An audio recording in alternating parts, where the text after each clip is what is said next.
Hello guys! Of course, all the most important and decisive events during the war take place on the front lines.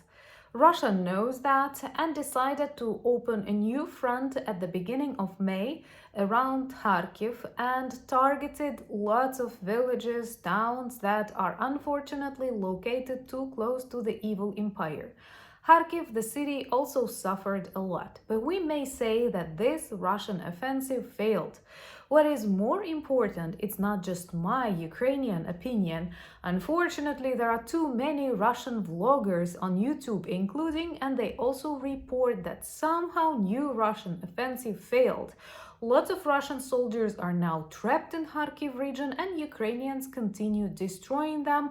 Plus, we got a permission to target Russian army on the Russian side, which is an important decision actually pushed by this brutal Russian offense. So let me tell you more what is happening on the front lines, in particular around Kharkiv, and why it is important for our future victory. My name is Anna and I vlog daily from Ukraine since the start of the brutal Russian invasion. So if you're new to the channel, you support Ukraine, please subscribe and help us fight against Russian propaganda and fake news. And my longtime friends, check your subscription status and hit notification button.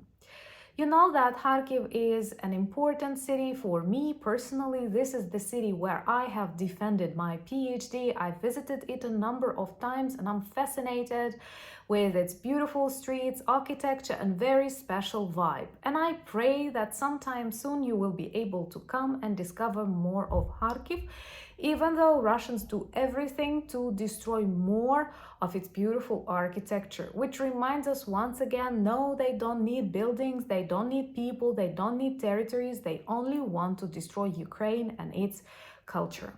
But fortunately, I think the world sees it more and more clearly, and that's why we actually received a permission to destroy evil Russian military objects that are targeted on Ukrainian territories, and it all started with Kharkiv region. Why did Russians start this new front? Well, they believe they should use this opportunity while Ukrainians are still waiting. This is kind of very typical for us to wait for F-16s, ATACMS, ammunition, and so on. And waiting actually is very difficult, especially when it's war, and war is always dynamic, and it's not just about time, it's about human lives.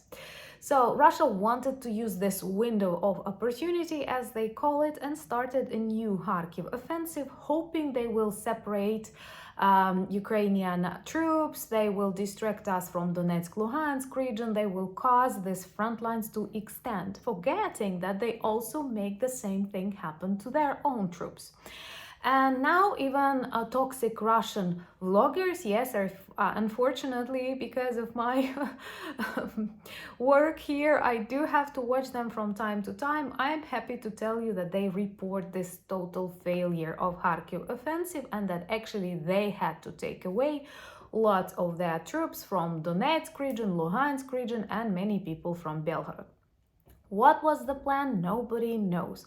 Well, of course, they wished to get Kharkiv, but that is not real. That is very unrealistic. Then they hoped to extend the front line. Okay, they did, but they also did that on their own side.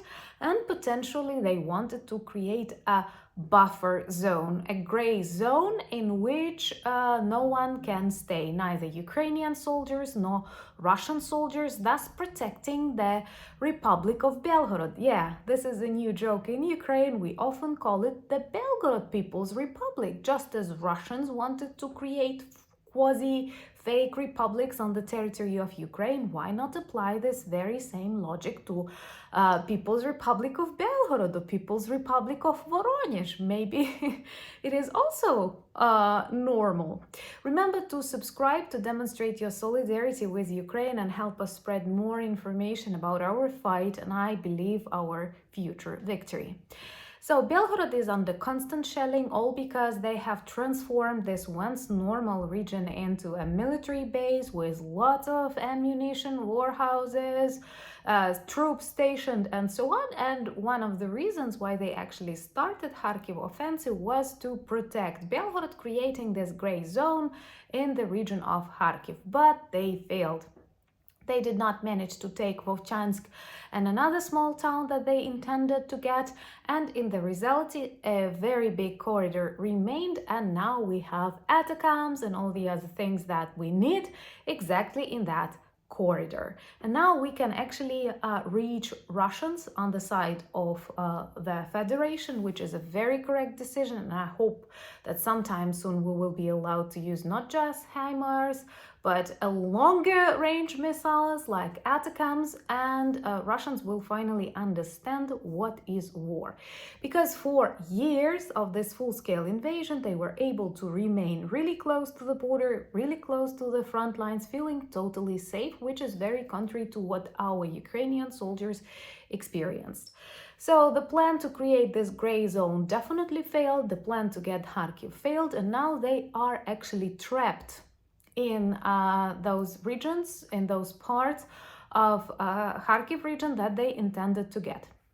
All of us are following what's happening on this Vovchansk chemical plant, aggregate plant, where a number of invaders are staying. They are unable to get out. Russian troops are not trying to save them. And I'm sure one day they will give up, and we are not orcs. We do not execute or torture prisoners of war, and actually I think this is going to be a better period of their life than it was before. Maybe we are even too kind, honestly. And those toxic Russian vloggers, military vloggers that analyze the process of invasion say that it was an epic fail, that fortunately, the enemy is developing and evolutionizing. Yeah, this is something Russians cannot, they don't know how. And they apply traditional Russian military tactic that passes from generation to generation, from Russian Empire to Soviet Union, from Soviet Union to the Russian Federation, and these are meat grinders. They officially say that weapons, ammunition, vehicles are very expensive, and people are not. And they send them in thousands on a daily basis. So we may say that this Kharkiv offensive in general was intended as an infantry offensive. And I know you watch military vloggers too, not just like ordinary professional Ukrainian. And you know, I try to provide the civilian perspective, but what surprised me a lot, they literally use this Chinese golf cars and motorcycles. Motorcycles may be good for patrolling cities or for police officers, but oh my God, it's not good for an offensive. It's not good for infantry because they are totally unprotected, and it's okay for Russia because motorcycles are cheap and human life in Russia does not cost anything. This is a tragedy, actually. This is a tragedy of a planetary size, and that's why it will be very difficult for us to work with them in future. We don't have to turn our blind eye on what will be in Russia after the collapse of Putin, because we will have millions of people who don't know what normal life is, who don't know what normal values are, and we are not working on any plans.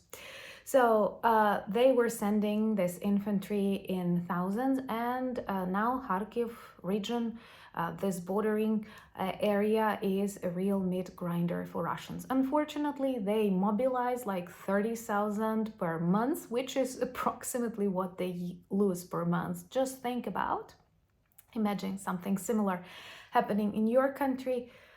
Crazy, right? Plus, contrary to Ukrainians, we protect our territories. We fight for our future. That is an existential fight for us and for Russians. What's the reason of this war?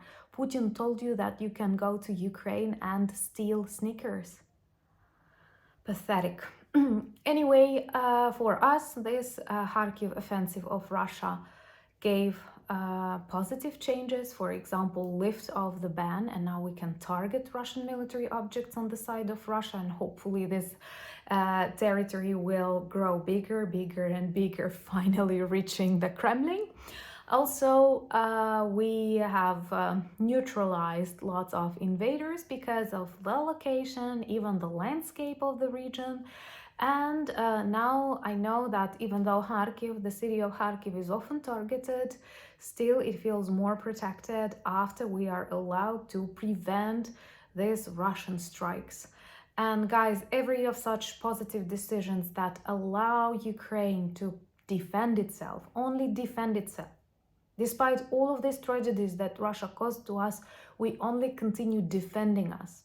So now this is a serious change, and I have friends reporting from Kharkiv that they definitely feel better, safer, and they don't hear that many explosions.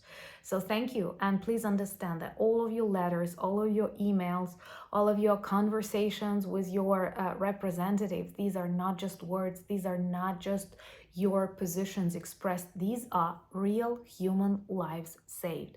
And you may go to bed miles, like thousands of miles away from Ukraine, not knowing, but in the reality, you have saved someone's life. And I'm so blessed to have you. I'm very grateful for the strength of our community. If you're new, remember to join. Also join me on Instagram, X, Threads, and Discord. We have a beautiful merch shop with lots of items that work well as conversation starters and reminders about Ukraine, and you know it's very important. Thank you for buying me coffees, becoming my patrons and sponsors of the channel. Slava Ukraini!